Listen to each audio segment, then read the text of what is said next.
এই প্রথমবার সরস্বতী মাকে কুমোরটুলিতে বায়না দিতে গেছিলাম। বুকের ভেতরে সেদিন অদ্ভুত একটা অনুভূতি ছিল, খুশি, ভয়, আশা, সব মিলিয়ে একরাশ দোটানা। অনেক কথা জমেছিল মনে, কারো সঙ্গে বলা যায় না, তাই সব কথা সেদিন মাকে বলেছিলাম।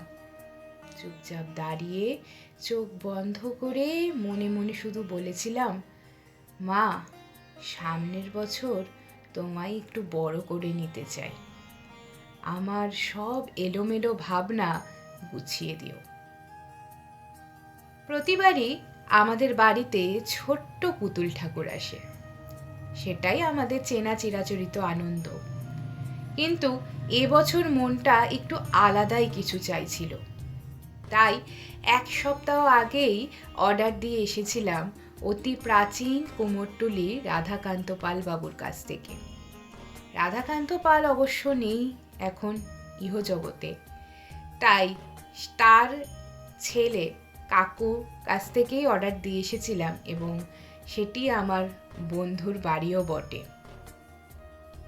কুমোরটুলির সেই গলিগুলো, মাটির গন্ধ, অসমাপ্ত মূর্তি আর শিল্পীদের নিঃশব্দ সাধনা, সব মিলিয়ে মনটা ভারী হয়ে আসছিল, কিন্তু শান্তও লাগছিল।